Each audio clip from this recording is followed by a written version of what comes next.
Olá, eu sou Viviane Cesarino e começa agora o programa Memórias do Poder Legislativo. O próprio nome diz, aqui nós tratamos do resgate da memória, da história do parlamento. E sabe como a gente faz isso? Trazendo as pessoas que atuaram na Assembleia e ajudaram com esse trabalho no fortalecimento da democracia. O nosso entrevistado de hoje é o Fábio Porchat, que foi deputado de 1975 a 1979 pelo MDB. Deputado, muito obrigada pela presença do senhor aqui no Memórias. É um prazer todo meu, fico contente em voltar à Assembleia dando meu depoimento. Como é que é voltar? Essa é uma pergunta que a gente sempre deixa para o finalzinho, mas vamos já inverter. Como é que é voltar? Muita saudade? Sem dúvida. Deixou boas lembranças, embora eu, pelas minhas atividades culturais profissionais, eu não tive condições de continuar mandatos sucessivos.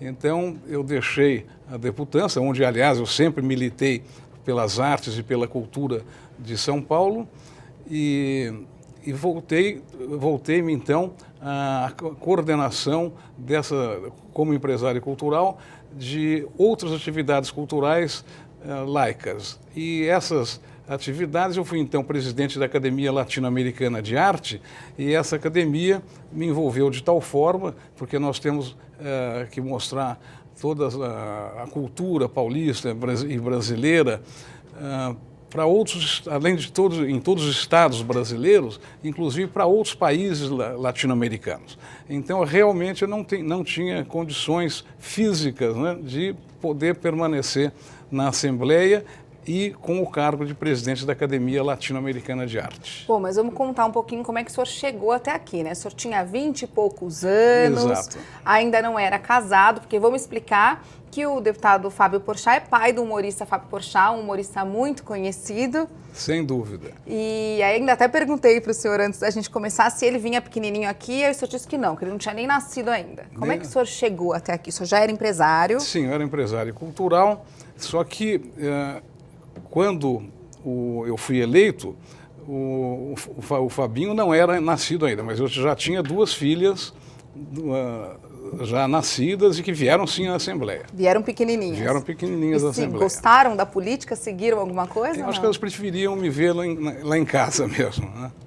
Mas então foi muito interessante porque eu vim defendendo sempre a bandeira da cultura e das artes. E fui até carinhosamente chamado pela mídia e pelas pessoas o deputado das artes.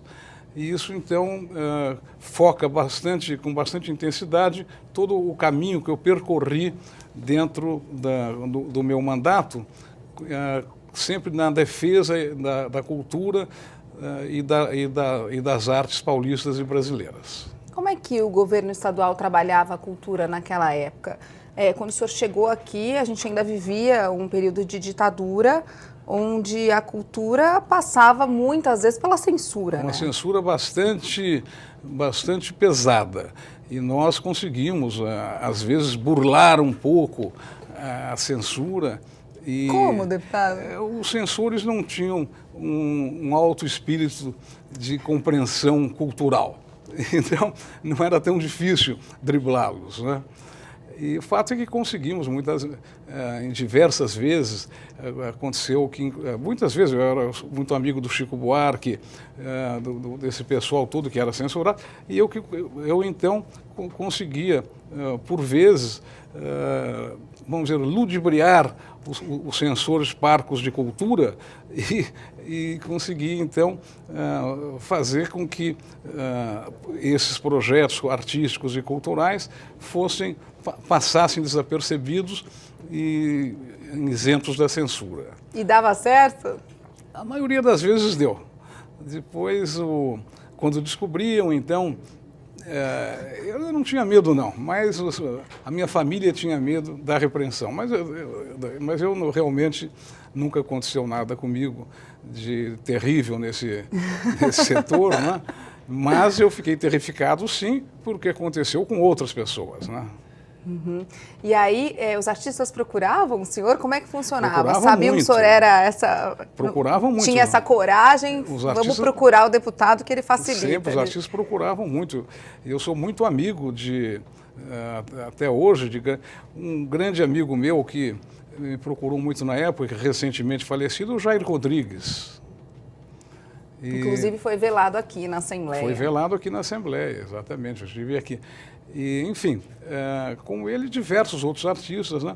E não somente cantores, mas artistas de todas as áreas, as secções, de artes plásticas, de teatro, de cinema.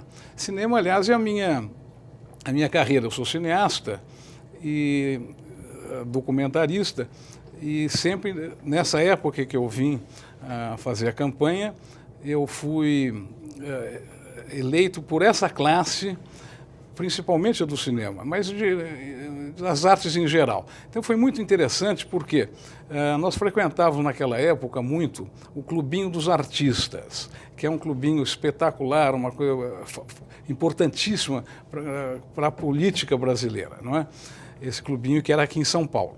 Muito bem.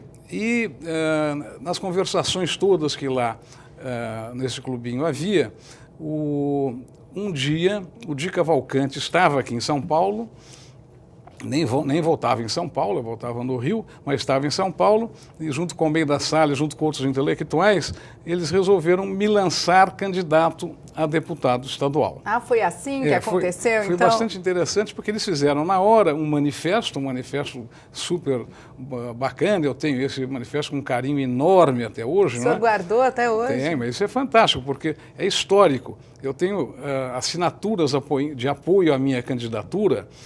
Então, começa com o Di Cavalcanti, o Almeida Salles que eu falei, depois tem Walter Levi, o Rebolo Gonzalez, o Penac, o Clóvis Graciano, na música o Diogo Pacheco, e, enfim, tem uma infinidade de grandes artistas da época que me apoiaram.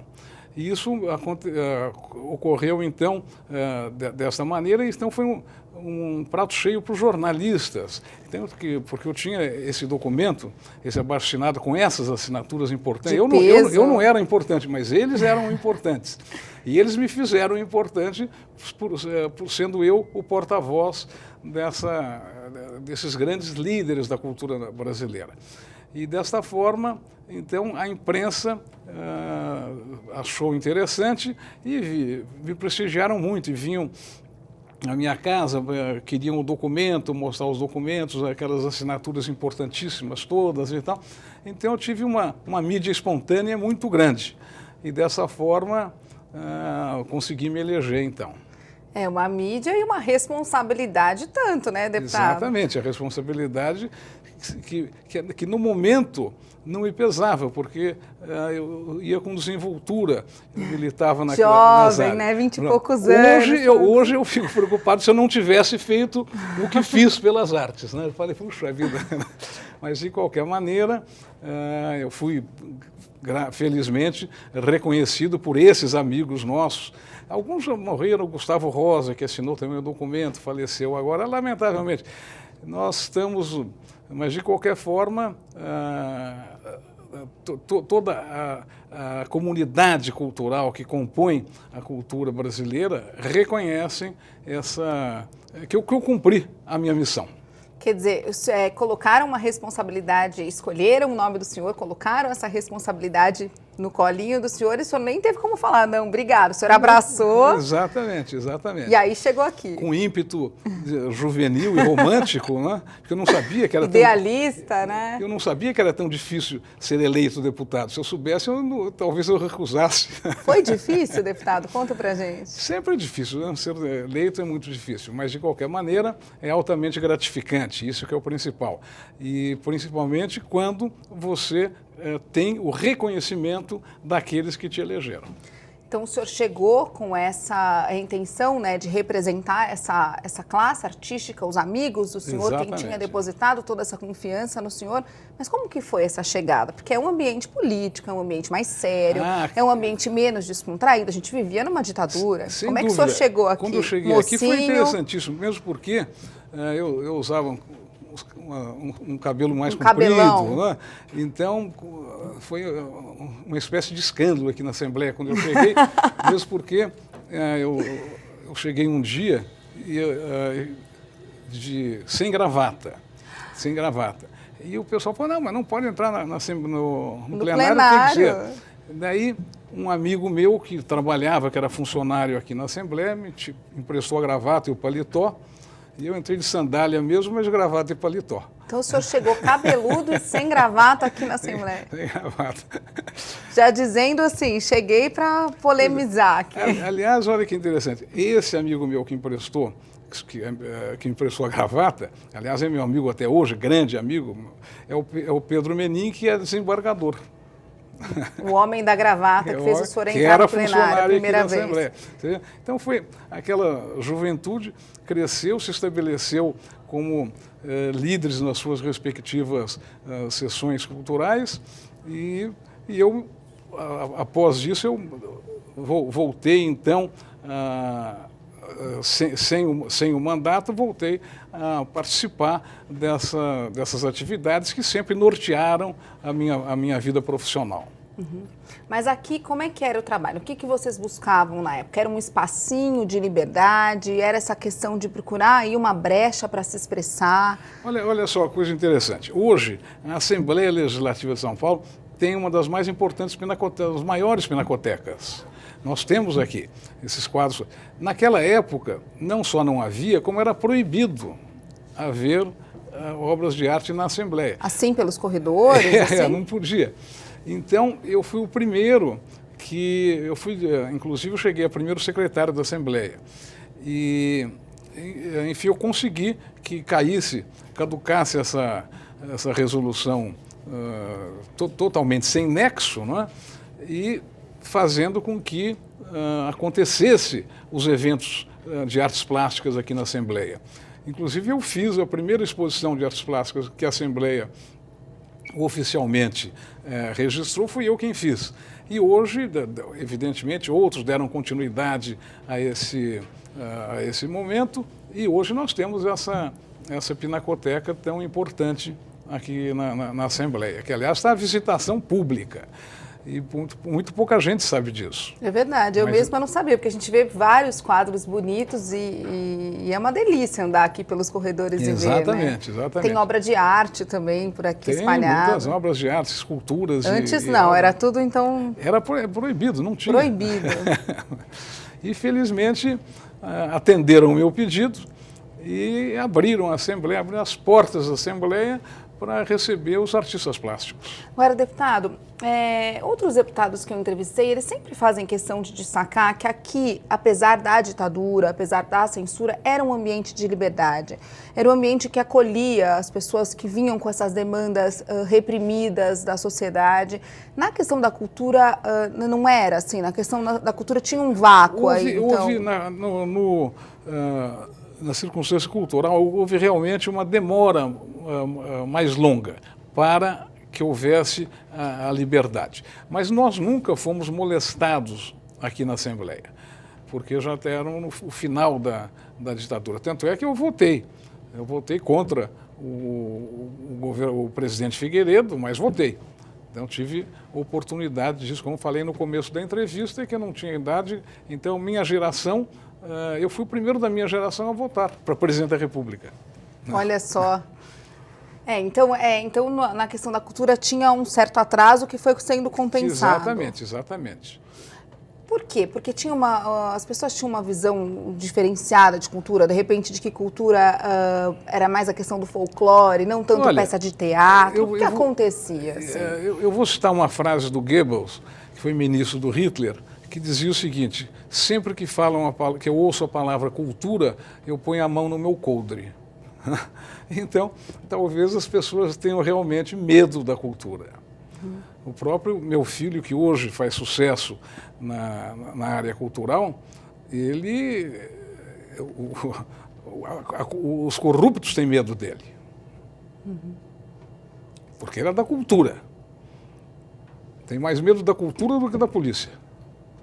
Inclusive, ele se expressa bem imitando os políticos, né, deputado? O senhor já falou disso com ele? Já vi. Eu falei para ele não me imitar. E o que ele respondeu? Porque não sabe ainda o que fazer. Ai, meu Deus, está pensando. Vamos ver o que ele vai aprontar. Então, vou dar um rápido intervalo. A gente continua conversando daqui a pouquinho com o ex-deputado Fábio Porchat. Não sai daí, o Memórias volta já.